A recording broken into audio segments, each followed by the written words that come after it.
Bismillahirrahmanirrahim. Assalamualaikum warahmatullahi wabarakatuh. Saya terbaca kenyataan daripada veteran Teng Chang Kim yang mana baru-baru ni baru dilantik sebagai pengurusi SME Corp yang menyatakan dia bahawa nama Tanah Melayu ni dah berakhir apabila Perlembagaan Persekutuan dah ada. Maksudnya siap tulis titik full stop lagi ni. Maksudnya dia rasa Tanah Melayu ni, nama Tanah Melayu tu dah tak ada dah. Siap letak full stop. Saya ulang, siap letak full stop. Ni, saya nak bagi tahu kepada Teng Chang Kim, kalau kamu nak buat kenyataan, kajilah dulu, selidiklah dulu. Ni saya nak bagi tahu. Pada tahun 2021, Kerajaan Persekutuan dah buat ni satu amendment ataupun dah buat pengubahan, kita dah ubah sedikit perlembagaan yang mana fasal 1 tu telah diubah dan masukkan fasal 2 yang letak ni, yang ni saya duduk.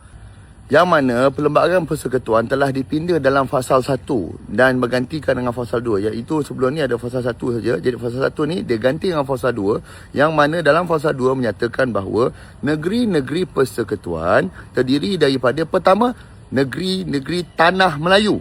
Dan yang kedua terdiri daripada negeri-negeri Borneo, iaitu Sabah dan Sarawak. Ini telah dilakukan pada 2021. Jadi kalau kamu nak buat kenyataan, ceklah dulu fakta. Janganlah kamu melalut sana sini.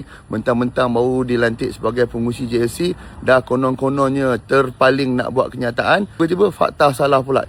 Maksudnya apa, wahai Teng? Maksudnya Tanah Melayu ini, nama Tanah Melayu ini tidak hilang daripada perlembagaan dan masih lagi diiktiraf sebagai Tanah Melayu. Negeri-negeri yang aku sebut tadi itu masih lagi dikenali sebagai negeri-negeri Tanah Melayu. Nak bagi kamu tahu ni, negara kita ni, Malaysia ni, terdiri daripada dua, negeri-negeri Tanah Melayu dan juga negeri-negeri Borneo. Jadi nama Tanah Melayu ini tak pernah hilang daripada perlembagaan. Tak payah nak konon-konon terpaling siap buat full stop dah bagai.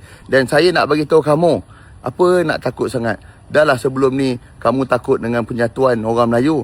Kali ni, nama Tanah Melayu pun kamu takut dan kamu allergic sangat. Dah kenapa kamu ni? Jadi, kepada semua rakyat Malaysia, inilah perangai sebenar DAP yang mana mereka inilah yang suka memainkan sentimen perkauman. Bukan saja takut dengan penyatuan Melayu, tapi dengan nama Tanah Melayu pun dia takut. Jadi rakyat Malaysia, dahlah dengan kita bercakap tentang penyatuan orang Melayu pun dia takut.